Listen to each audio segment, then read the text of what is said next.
This is Mind Your Mornings with Anna Chandy, a fortnightly podcast that takes you on the journey to a brave new you.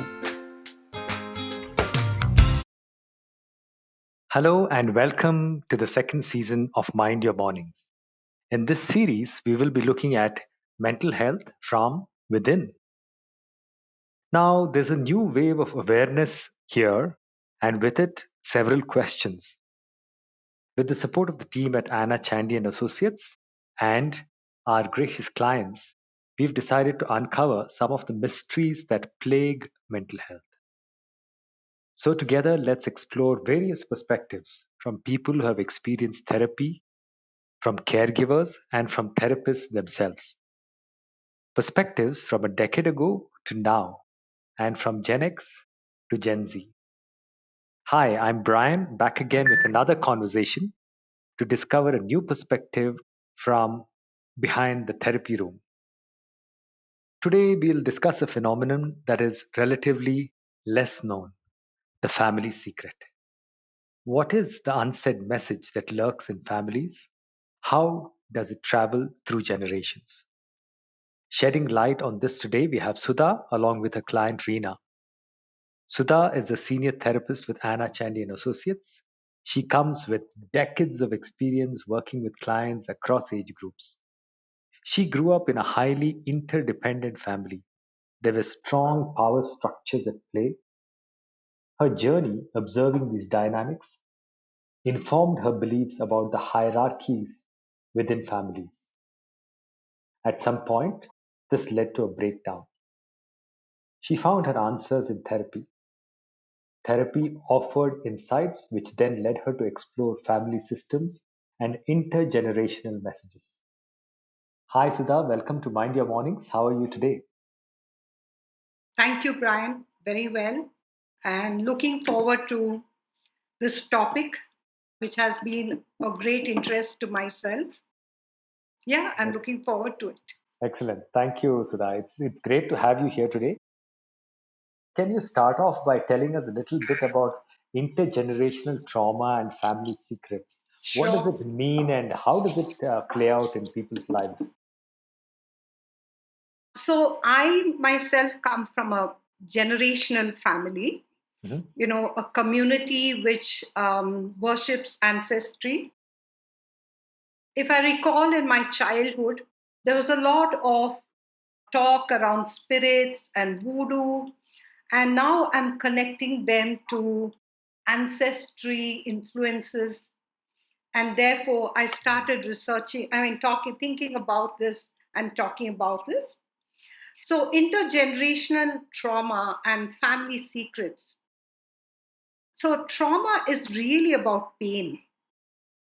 Intergenerational means a generation and subsequent generations below it. So this could be these generations can belong to any system. Could be an organization as well. In India, we have these hierarchical business homes. But I really want to focus on family systems, community, our nation, worldwide. We are systemic, and therefore we come from centuries of generations. So, trauma, which we are talking about, is trauma which has been unresolved or unconfronted in a previous generation. And it is then experienced by later generations, that trauma, which can determine who we are. It shapes the following family generations because it shapes our personalities. We become who we are around the experiences of our parents, our grandparents, and this includes their trauma. Sorry, I Yeah, just want to stop you yeah, there before you delve into that particular aspect and draw you back to your own experience. What yeah. was the message that was passed on in your own family, Sudha? Yes. So, while I was thinking about this, I can only think of my father. He lost his parents at a very young age. if I recall him now, he used to be anxious and he was extremely overprotective of us. There were moments he came across as being insecure, which impacted us. So I can only relate to that.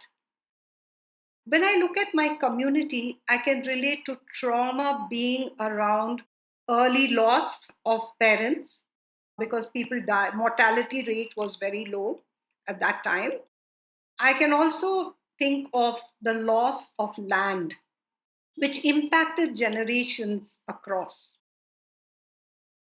So it's clearly a secret, but not really spoken about, but is passed on generation after generation. What stops people, in your opinion, Sudha, from breaking this chain? Is it that they are not consciously aware of it, or is it something else that acts as a barrier to them being aware and breaking the chain? When I look at my own community and maybe even family, Hmm. when I talk about voodoo and prayers to the spirits, this is their way of acknowledging that there has been trauma. And they're praying to the spirits to go away. So there is an awareness, Right, but the awareness is dealt in these rituals and traditions of the community. right, got it. I believe your client Rina has taken the first steps towards breaking out of intergenerational trauma. Yes, yes. That's great. And what are some of the changes that you're seeing in Rina itself? So when Rina came to me, I don't think she was really aware of where her current issues could be Hmm. leading her to. And it is only in subsequent, sessions she began to explore her feelings from, her childhood. It was then that she was able to understand Hmm. that her personality, the quietness of her personality, emerged because of the trauma of her own mother. And in understanding that, that gave her a kind of base to feel that this was not really about her, but this was really something about being born into that. And therefore, I think there was a realization there, which Got gave it. us some relief. Got it. Yeah. Great. So let's go on and hear her story. Just as a brief introduction, Reena is an independent woman. She has chosen to be part of the show and share her story with all of us. She lives in a predominantly generational, long established community, is a partner in her husband's business as well as a homemaker. So, Reena, welcome to the show. Thank you so much, Brian. It's wonderful to be here. Great. I think it's important for me to be here and to share my story because I'm sure there'll be a lot of people who listen to the story and will be able to identify with it. Yeah, I'm sure they will. So, why don't you tell us a little bit, a brief introduction about your own story and how that narrative has evolved? Well, actually, in 2020, once COVID started and everything was going online, I got the opportunity to do the TA 101 with Anna Chandy Associates. And at that time, a lot of things, kind of came to the surface. I realized that, okay, I need to go deeper into this. And Anna suggested that I go in for therapy. And I agreed to it.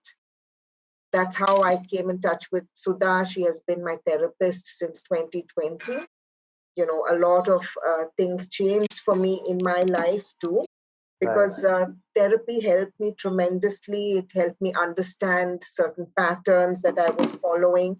And more than ever, it helped me come to an acceptance that I was not wholly responsible for my erratic behavior. And I have learned to be more kind to myself, and I'm on the path of rewriting my story. Fantastic. That's so very interesting. So this bit you mentioned about not being solely responsible for your behavior and being a little more easier on yourself and by understanding the patterns. Can you elaborate a little bit about what that really means? Yeah, well, it goes back to my mother. So my mother, she lost her parents when she was 4, both father and mother. And she was brought up by extended family together with her sister. She carried this trauma throughout her life, and it impacted her tremendously as a mother. Having never experienced the love and affection of her own parents, she did not know how to show love to me. Who was her child. She didn't know how to love, touch, hold me as a child. So unconsciously, her trauma passed on to me. I too carried the same pattern into my parenting. The abandonment wound, the sadness, the loneliness, the feeling of I don't belong, the anger, frustration, anxiety, all of this passed on intergenerationally from my mother to me and from me on to my children. Got it. Yeah, that's interesting. It's not something that many people are aware of. How feelings and behaviors and thought patterns can move intergenerationally from grandparents, parents, and onto the child. So, Sudha, I just want to bring you in here, and I just Yeah. wanted to respond to that piece with your observations. So if you clearly see with Rina, if you saw how the trauma of her mother was passed on to her and then to her children, Right. they can be communicated both in explicit, direct communication. But what we need to understand is, as a child, she would have been intuitive. Children are very intuitive, and intuitively she would have picked up some, communication through facial expressions, tone of voice, throughout her childhood. And this is a very important part of trauma, is she felt unsafe. And because of that, she had learned to shut down her own feelings. So part of therapy was really her up to her own feelings, and to talk about those experiences. It was hard for her, it was a struggle for her, and she relived that pain and anguish which she went through. Rina, can you sort of respond to that? Basically what the situation was for me as a child was my mother, because of what she'd gone through, which I didn't understand at that point.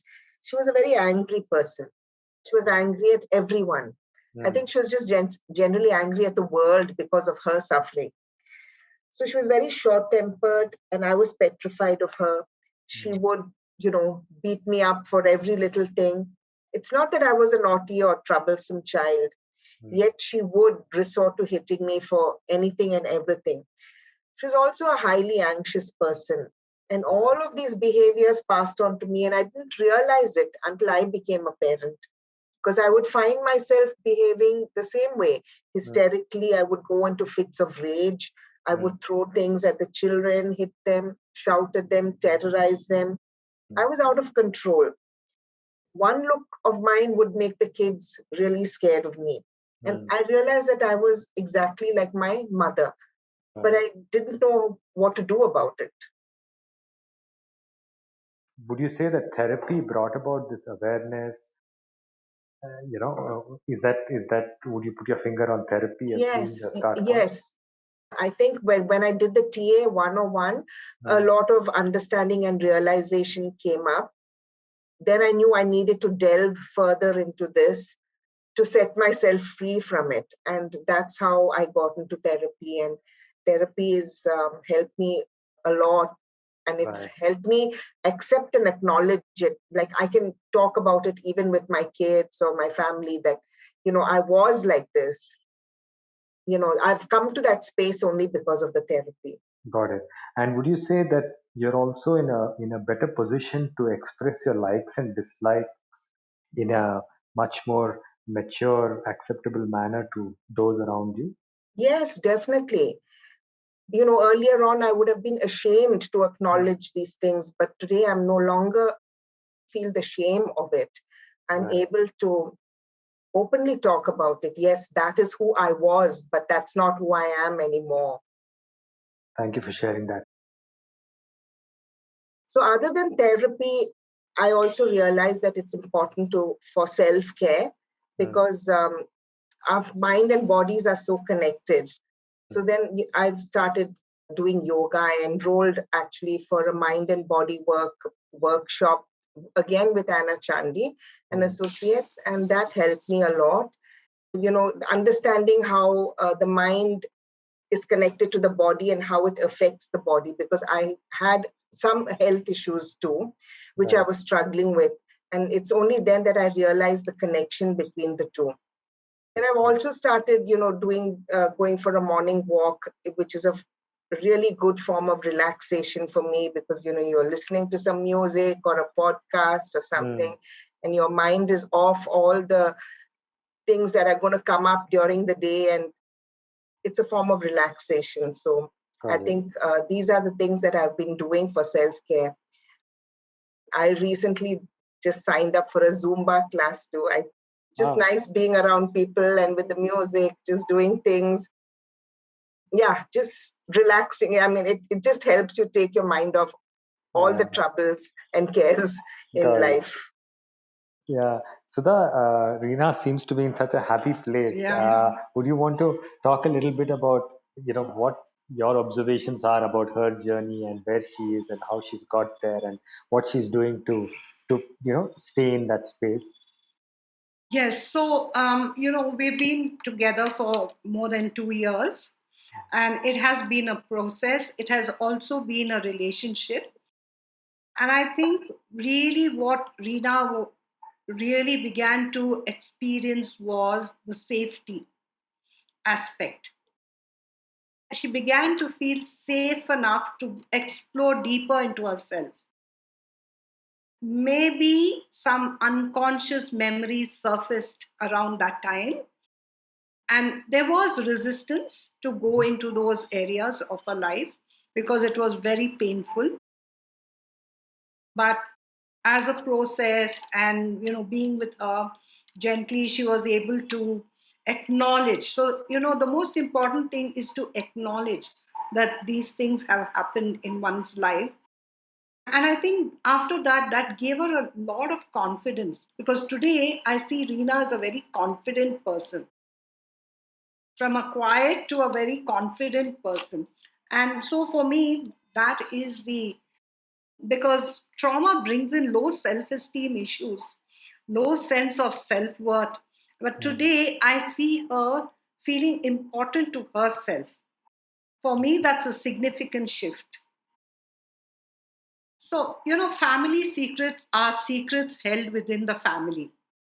They are around trauma, but the reason why they're kept secret is to maintain the cohesiveness of the family and to project a family of honor to society. That's very typical of our culture and our society. The secrets are held because there have been a violation of rules and there have been relationships around which we never talk about, which are taboo, around violence, sexual abuse, yeah, even tragedies. Adoption is kept as a secret, divorce. So anything which we regard as a stigma in society is held as a secret in the family. Now, the secret can be held. In my case, I never knew that I was actually born the second child, that there was a previous unborn child. I actually was thrown into a lot of confusion at that point. And I had to go to therapy to, acknowledge this and work around this and understand why it was not informed to me. That's a secret.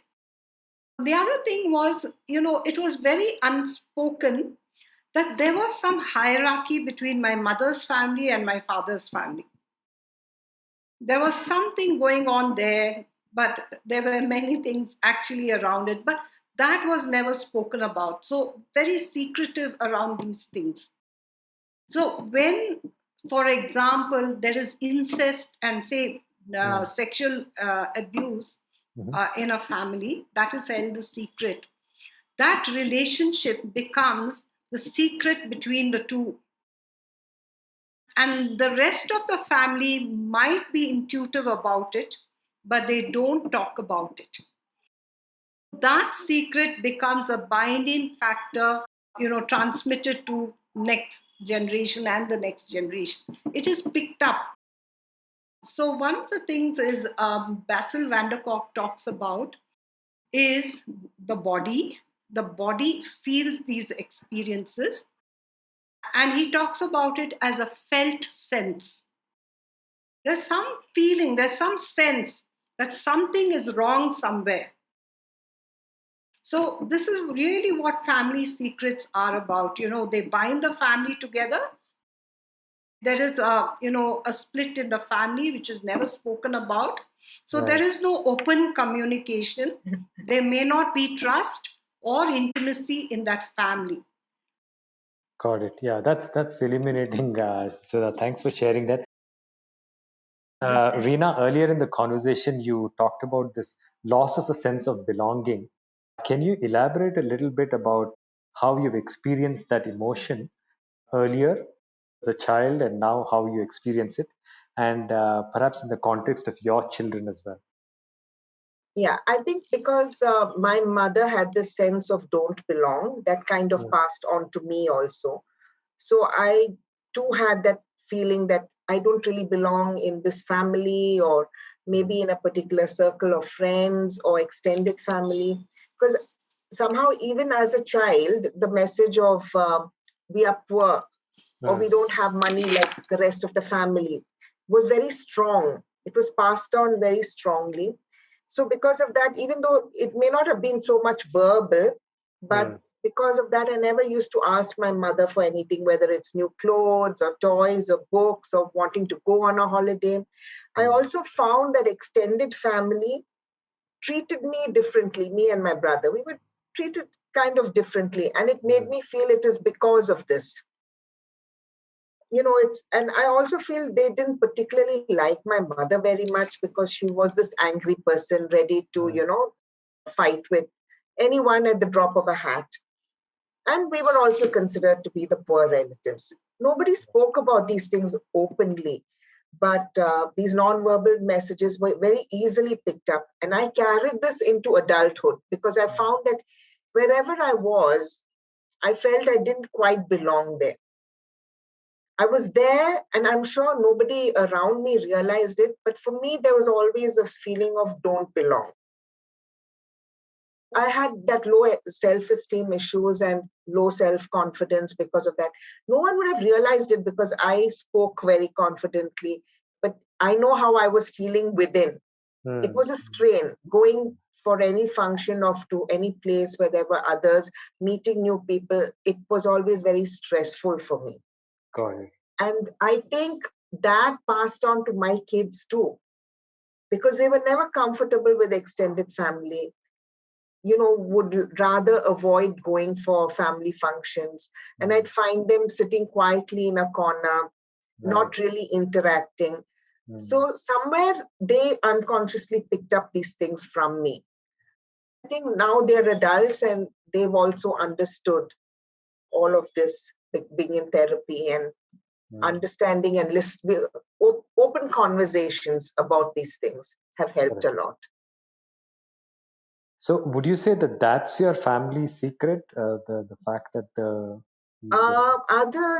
yes, that is a family secret, but more than that, there was something else which, happened subsequently.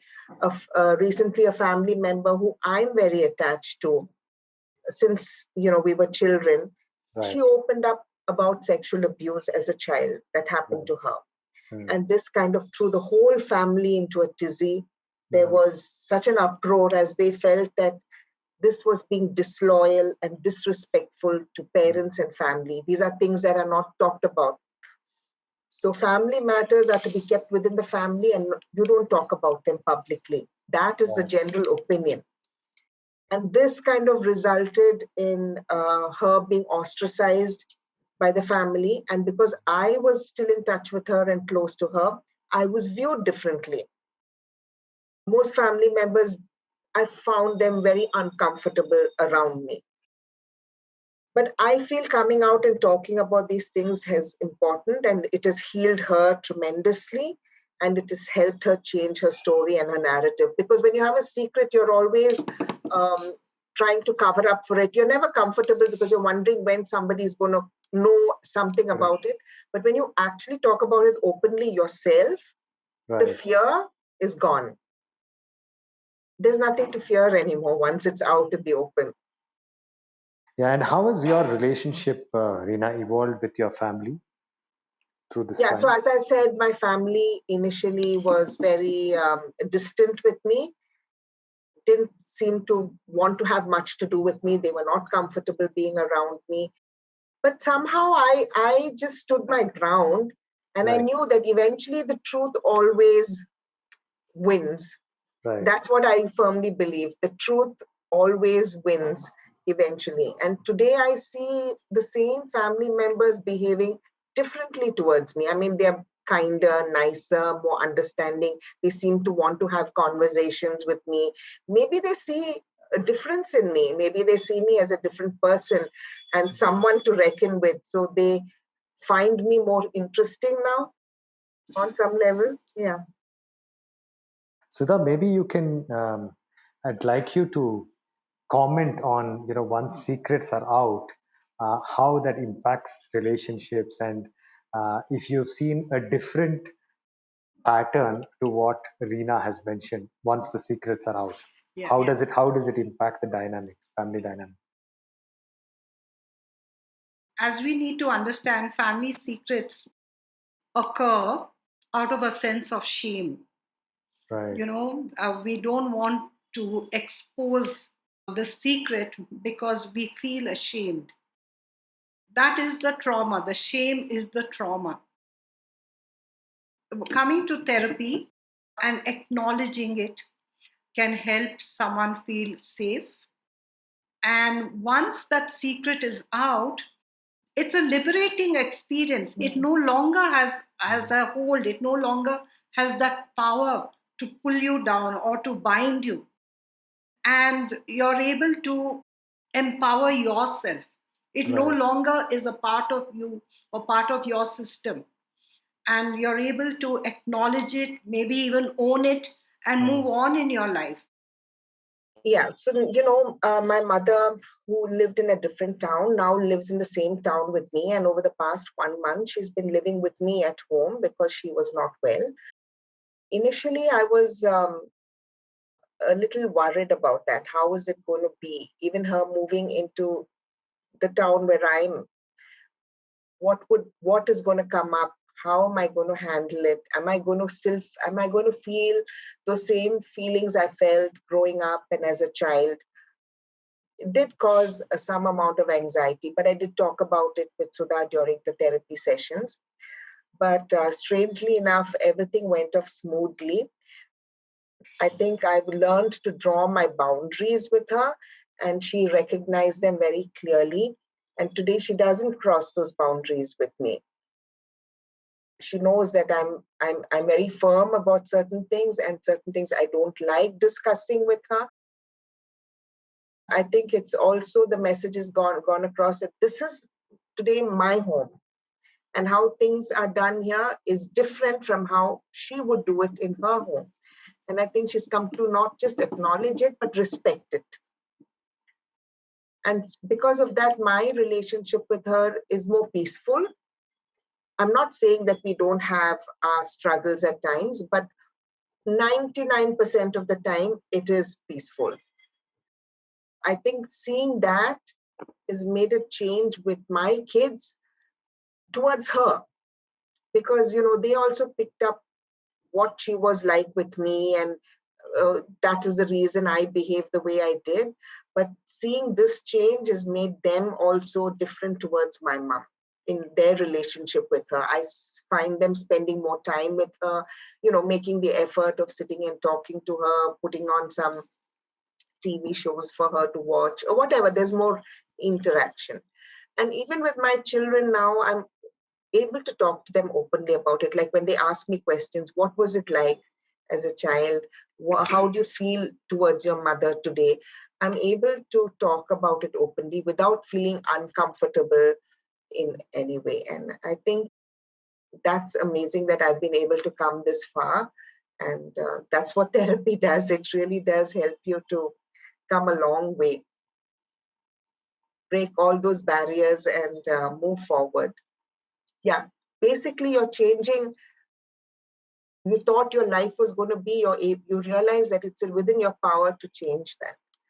And that's what really makes you feel liberated and free. So, what I want to say about trauma and even family secrets is that there is a high possibility of subsequent generations experiencing depression, anxiety, and that is what is passed down. A mental illness, addiction, is passed down. And so that is what I really want to be talking about. And because we talk about genes and inheritance, the genes are modified because of trauma. And that is passed down from generation to generations. So when we look at addiction, where there's a history of alcoholism, that is because the brain has developed in the infant, in the fetus itself, and that plays up into shape the person's personality and the predisposition towards addiction or alcoholism. So that's what I really wanted to talk about. The impact of trauma, that there is a high possibility and of continuing that suffering or continuing that malaise from generation to generation. Yeah, I think basically the whole awareness started with the TA 101. So even before that, you hear people talk about going for therapy, but you really don't know what it's all about. But the TA 101 made me understand and realize there's so much more to me than even what I see on the surface. Things that you think, okay, this is how I am. I can't change it. This is what life has been like. So I'm the result of all of these things. And, one has to accept me the way I am. But through this TA 101 and understanding that, there is something called therapy. You can go and your story can be rewritten. You can be a different person. You're not this person. So who is the real me? To be able to understand and discover that. I think that was the journey, to understand who I really am and to be comfortable with this person I am, because I realized I wasn't comfortable with who I was. I think just that taking that decision, I want this change, that's a hard decision to make, because change is hard, especially at this stage in life. But I think that decision was the turning point. And I know how it is. I hear a lot of people say, oh, I'm this old. What's the point? I don't have much longer. What change can happen? You feel it's not possible, but it is possible. Everything is possible. I think even if you're 80, it's still possible. Even whatever balance years you have the opportunity to live it free. And I think that is the main thing, to be free. I no longer have to carry the burden of secrets. I no longer have to carry the burden of pretending to be something I'm not. This is who I am, and to come to that acceptance. And I think my children see me very differently now. How they talk to me also is different. I find that they can confide in me and talk to me about anything. And they know I'm not going to be shocked or get into a tizzy over it.